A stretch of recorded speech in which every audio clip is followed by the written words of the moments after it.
ஐம்பூதங்களாலான உடல் என்றாவது அழிந்துதான் ஆக வேண்டும். இதுவே உனது அழிவு பண்டாசுரா.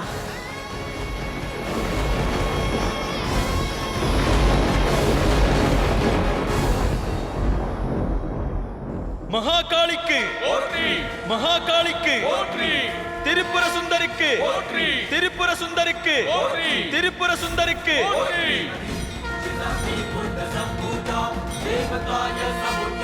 மிக்க நன்றி தாயே, நீங்கள் என்னுடைய பாவத்தை போக்கி என்னை தன்யையாக்கிவிட்டீர்கள். உனக்கு உன் கணவன் நிச்சயம் கிடைப்பான்.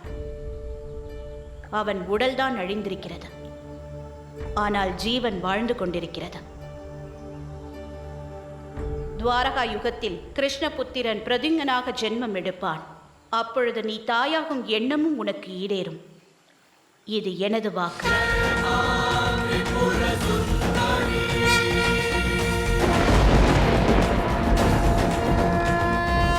இப்பொழுது உங்கள் குழந்தைக்கு ஜென்மம் அழியுங்கள் தாயே.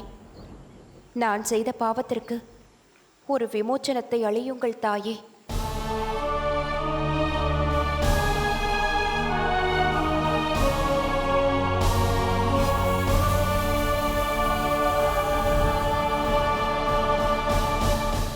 தாரகாசுரன் இருக்கும் வரையில் இப்படி ஒரு சம்பவம் நடக்காது. சிவபார்வதியின் வாரிசு பிறக்க இயலாது. இந்த தாரகாசுரன் அதை அழித்தே தீருவான்.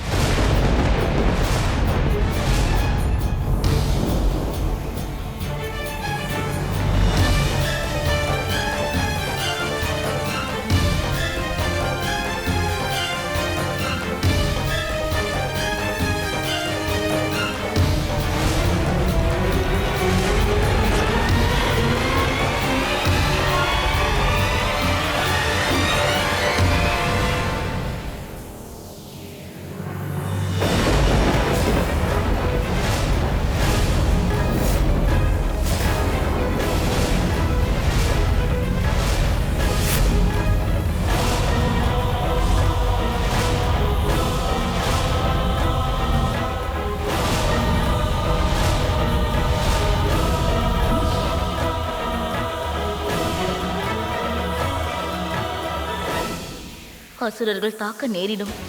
விரைவாக இந்த சக்தியை பாதுகாப்பான இடத்திற்கு எடுத்து செல்ல வேண்டும்.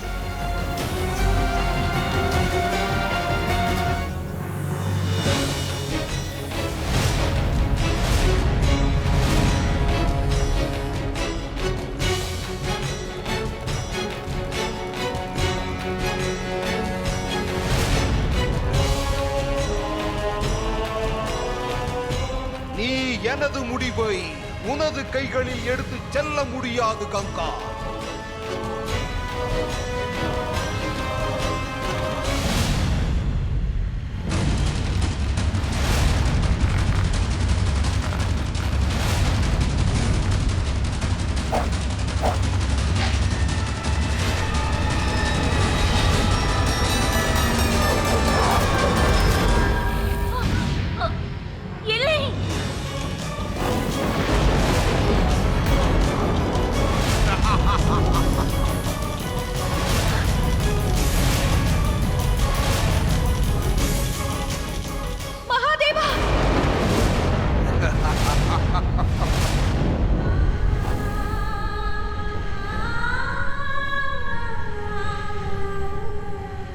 சிவபார்வதியின் சக்தி ஒரு முடிவுக்கு வந்து விட்டது. அது உருவெடுக்காமல் 6 துண்டுகளாக்கிவிட்டேன். இனி தாரகாசுரனுக்கு அழிவில்லை.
மன்னியுங்கள் தாயே.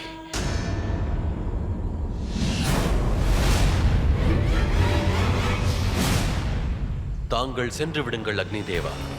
தங்களின் தேவை இங்கு ஏற்படவில்லை. மன்னியுங்கள் மகாதேவா. தங்களது சக்தியை காப்பாற்ற என்னால் இயன்றவற்றை எல்லாம் செய்தேன். ஆனால் என்னாலேயே அந்த வெப்பத்தை தாங்க முடியவில்லை. ஆகையால் தான் அதை கங்காதேவியிடம் அளித்து விட்டேன். என்னை மன்னியுங்கள் மகாதேவா. தங்களது அனுமதி இல்லாமலேயே பவித்திரமான குகையில் நுழைந்து விட்டேன். ஒருவேளை மகாதேவா, நான் மட்டும் அவ்வாறு செய்யாமல் இருந்திருந்தால் அந்த பண்டாசுரன் சக்தி பிளம்பை என்னிடமிருந்து பறித்துச் சென்றிருப்பான். போதும், நிறுத்துங்கள் அக்னி தேவா.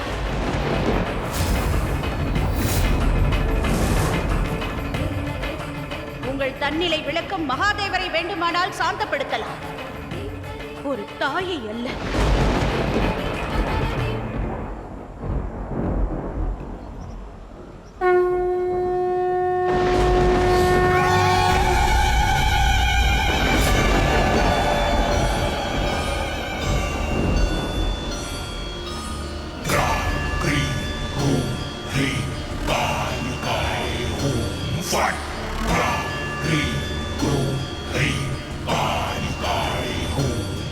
அந்த சக்தியின் பிழம்பானது மகாகாலன் மற்றும் மகாகாளியின் சங்கமம் என்பதை ஏன் அறிந்திருக்கவில்லை? பண்டாசுரன் அதை அபகரிக்க காரணமே நீதான். மன்னிக்க வேண்டும் தாய். நான் தூய்மையான எண்ணத்தில் தான் அவ்வாறு செய்தேன். உனது எண்ணம் வேண்டுமானால் தூய்மையாக இருந்திருக்கலாம், ஆனால் அதற்காக உன்னை மன்னிக்க முடியாது அக்னி தேவா. அந்த குகைக்குள் நீ வராமல் இருந்திருந்தால் என் வாரிசு என்னிடமே இருந்திருக்கும். நீ என்ன கூறப் போகிறாய் கங்கா? என்னவென்றால், நான் உதவி புரியவே வந்தேன். மன்னித்து விடுங்கள். என்னை அறியாமலே என் மனதில் ஒரு எண்ணம் தோன்றியது. அந்த குழந்தை என் குழந்தை என்று. அந்த வேதனையை, அந்த வெப்பத்தை நானே தாங்கிக் கொள்ள எண்ணினேன். ஆனால் அப்படி எதுவும் நடக்கவில்லை. என்னிடம் உதவிக்காக வந்த அந்த சிசுவை நான் இழந்து விட்டேன். அழிந்து போனது ஒரு சிசுவல்ல, அழிந்து போனது ஒரு தாயின் தாய்மையாகும். ஒரு பெண் தன் வாரிசை உருவாக்குவதில்லை, ஒரு குழந்தைதான் ஒரு தாயை உருவாக்குகிறது. பெண்ணுக்குள் இருக்கும் தாய்மையை உருவாக்குகிறது. அதனால் அழிவானது அக்குழந்தைக்கல்ல, அழிவானது அந்த தாய்க்குதான். ஒன்றை நான் உறுதிப்படுத்திக் கொள்ள விரும்புகிறேன். இது போன்ற தவறு இனி எப்பொழுதும் நடக்கக்கூடாது.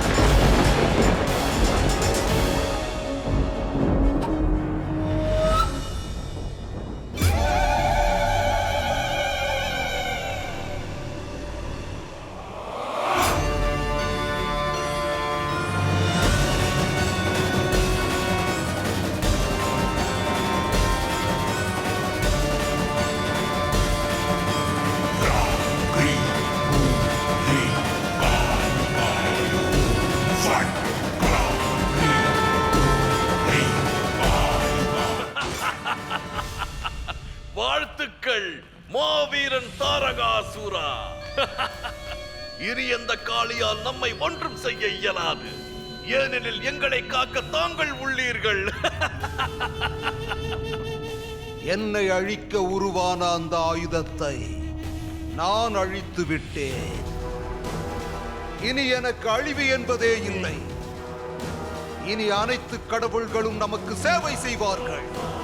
மகாதேவன் நம் வாயிற் காவலாளி ஆவார். இனி எவருக்குமே நம்மை எதிர்க்கும் தைரியம் நிச்சயம் வராது. இனி நாமே இப்பிரபஞ்சத்தை ஆளப் போகிறோம். என்ன கூறினாய்? நாம்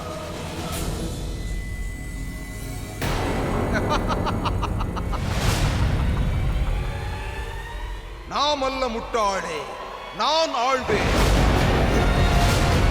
இனி தாரகாசுரனே இந்த பிரபஞ்சத்தை ஆழ்வார். தாரகாசுரன். ஆனால் மூவுலக வேந்தர் சும்பா, அமைதி.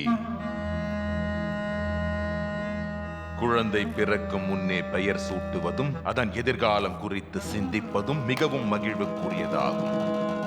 ஆனால் இந்த மகிழ்ச்சியே சில நேரங்களில் நம் துன்பத்திற்கும் காரணமாகிவிடும் தாரகாசுரா. எதை கூறினாலும் தெளிவாக கூறு சும்பா. இந்த ஆனந்தம், இந்த கொண்டாட்டம் நிரந்தரமானதா? தேவர்கள் இதுவரை தோற்கவில்லை. அந்த மகாதேவன் இன்னும் நம் கட்டுக்குள் வரவில்லை.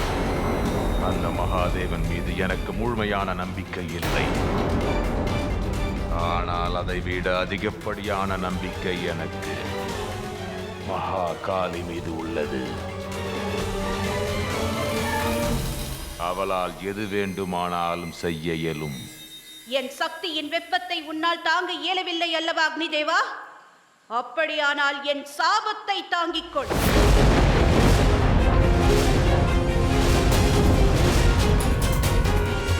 எனது வாரிசை உன்னால் காக்க இயலவில்லை அக்னி தேவா. ஆகையால் நான் உன்னை சபிக்கிறேன். இந்த நொடி முதல் உன் அருகில் யாரும் வர இயலாது.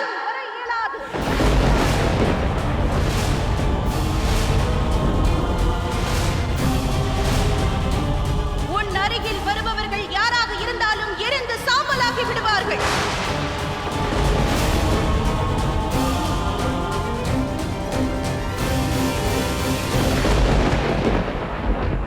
நன்றாக கேள் கங்கா. உன் சகோதரியின் குழந்தையை கூட உன்னால் காப்பாற்ற முடியவில்லை. ஆகையால் நான் உன்னை சபிக்கிறேன். ஒவ்வொரு நாளும் நீ அசுத்தப்பட்டுக் கொண்டே இருப்பாய். ஒவ்வொருவரும் அவர்களின் பாவத்தை உன்னிடம் வந்து இறக்கி வைப்பார்கள்.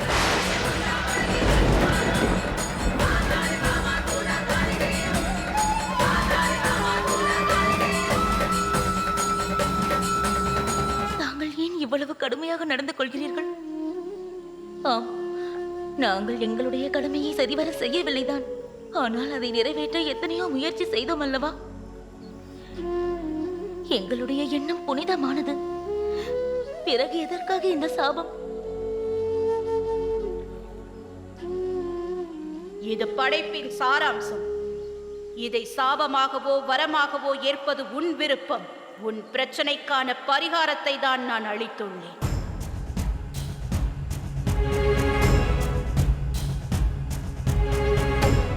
நீ கூறியது நினைவிருக்கிறதா அக்னிதேவா? மன்னியுங்கள் மகாதேவா. தங்களது சக்தியை காப்பாற்ற என்னால் இயன்றவற்றை எல்லாம் செய்தேன். ஆனால் என்னாலேயே அந்த வெப்பத்தை தாங்க முடியவில்லை. இது உனக்கு சாபமாக தெரியலாம். ஆனால் உன் எண்ணம் பவித்திரமானது.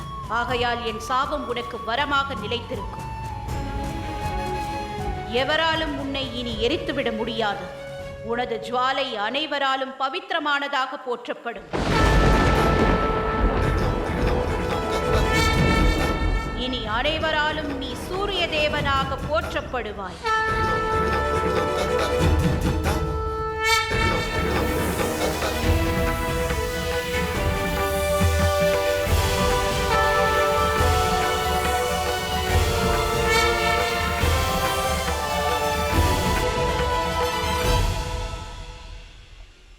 நீ கூறியதை இப்பொழுது நினைத்து பார் கங்கா. என்னை அறியாமலே என் மனதில் ஒரு எண்ணம் தோன்றியது. அந்த குழந்தை என் குழந்தை என்று. அந்த வெப்பத்தை நானே தாங்கிக் கொள்ள எண்ணினேன். ஆனால் அப்படி எதுவும் நடக்கவில்லை. அனைவரின் துன்பத்தையும் அவர்களது பாவத்தையும் ஏற்றுக்கொள்ளும் இந்த சாபத்தை உனக்கு அளித்த காரணம், மனதால் ஒரு தாயாக உன்னை உணர்ந்ததால் தான் இந்த சாபம் உனக்கு வரமாக உள்ளது. உன்னிடம் வந்து புனித நீராடிய அனைவரும் தங்களை புனிதப்படுத்திக் கொள்வார்கள். இதுவரை அனைவரும் ஹரஹர மகாதேவா என்று துதித்து போற்றினார்கள். அதுபோல் இனி அனைவரும் ஹரஹர கங்கா என்று உன்னையும் ஆராதிப்பார்கள்.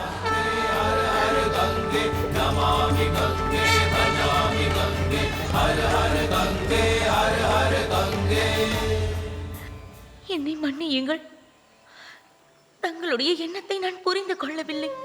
ஒரு தாய் குழந்தையை இழந்த சோகத்தில் என்னை சபித்ததாகவே எண்ணினேன். ஒன்றை மறந்துவிட்டேன். எண்ணம் தூய்மையான எவரையும் பிரபஞ்சத்தின் தாயால் சபிக்க இயலாது.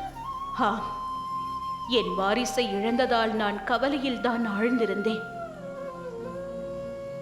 ஆனால் நான் ஒரு அவதாரம் மட்டுமல்ல, மகாகாளி மட்டுமல்ல,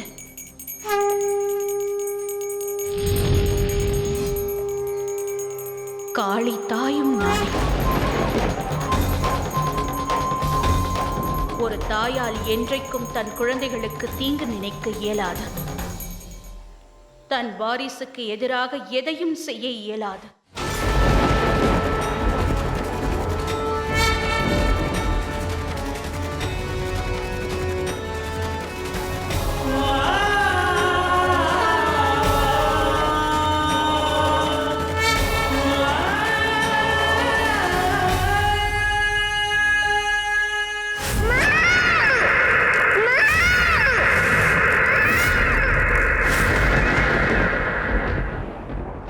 என்னால் என்றுமே ஒரு தாயாக இயலாது. நான் உனக்கு சாபம் அளிக்கிறேன். மகாதேவர் உனக்கு கணவனான பிறகும் கூட உன்னால் ஒரு குழந்தையை பெற்றெடுக்க முடியாது.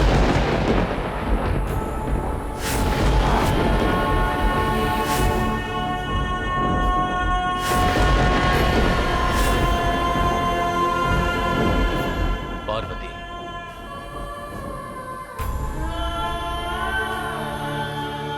நீயே மகாகாளி, நீயே மகா சக்தியும். நீ எண்ணினால் ஒரு கணத்தில் அவன் பெற்ற வரத்தின் சக்தியை உடைத்து அவனை அழிக்க முடியும். ஆனால் அவ்வாறு செய்வது உச்சிதம் அல்ல. சிந்தனை செய். நிச்சயம் ஏதேனும் வேறு மார்க்கம் கிடைக்கும். அதனால் உன் எண்ணமும் நிறைவேறும். எந்த வரத்தையும் மீற வேண்டிய அவசியம் இருக்காது. வரத்தை மீறுவது இங்கு அவசியமில்லை. ஒரு தாய் இங்கு தன் வாரிசை இழந்திருக்கிறாள். ஒரு பெண்ணின் புனிதமான வடிவம் இங்கு சிதைக்கப்பட்டிருக்கிறது. ஒரு பெண்ணாகவும் ஒரு தாயாகவும் இதற்கு நான் பழி வாங்காமல் இருந்தால் என் சக்தி இருந்து என்ன பயன்? தன் குழந்தையை காக்க முடியாதவள் இந்த பிரபஞ்சத்தை காக்கும் தாயாக எப்படி இருப்பாள்?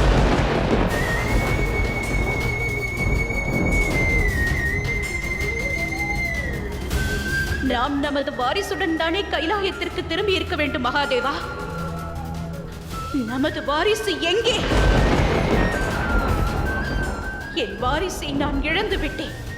அதை அழித்தவனோ சுதந்திரமாக நடமாடிக் கொண்டிருக்கிறான். அதை கொண்டாடிக் கொண்டிருக்கிறான். எனது வாரிசை அழித்தவர்கள் நிச்சயமாக தாங்கள் செய்த தவறுக்கான தண்டனையை அனுபவித்தே ஆக வேண்டும் மகாதேவா. இதற்கு மேல் என்ன செய்ய இருக்கிறது? இனியும் அந்த கடவுள்களை துன்புறுத்த என்ன இருக்கிறது? நிறைய இருக்கிறது. தற்பொழுது நடந்த சம்பவங்களில் இருந்து நான் ஒன்றை கற்றுக்கொண்டேன். நாம் எத்தனை பெரிய வரம் பெற்றிருந்தாலும் இக்கடவுள்களை சிறுமைப்படுத்திவிட முடியாது. நாம் அந்த தேவர்களை நமக்கு அடிமை என்று நினைக்கும் போது அவர்கள் நம்மை அடிமைப்படுத்த வேறு ஒரு திட்டத்தோடு வருகிறார்கள். தாரகாசுரனை எவராலும் அழிக்க இயலாது. தாரகாசுரன் அழிவில்லாதவன். மகா காளியாலும் என்னை ஒன்றும் செய்ய இயலாது.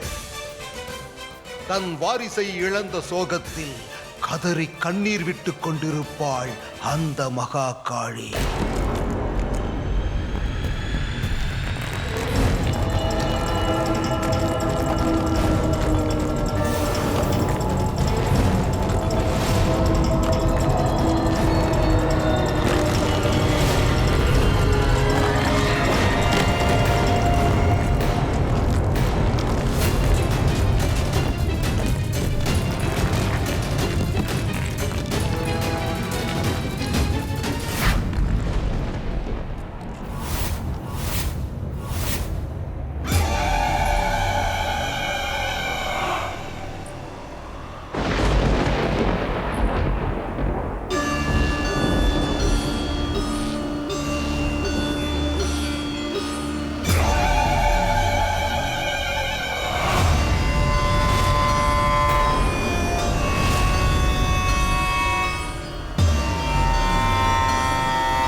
நீ இவ்விருவரின் காலன் என்பதை நான் அறிவேன்.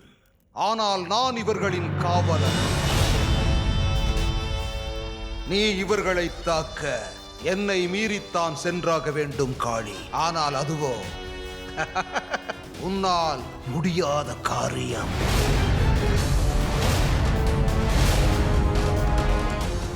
எங்களை உன்னால் எதுவும் செய்ய இயலாது மகா காளி. சென்று விடு. சென்று உன்னுடைய சக்திகளை எல்லாம் நான் அழித்த குழந்தைக்கு அர்ப்பணித்து விடு.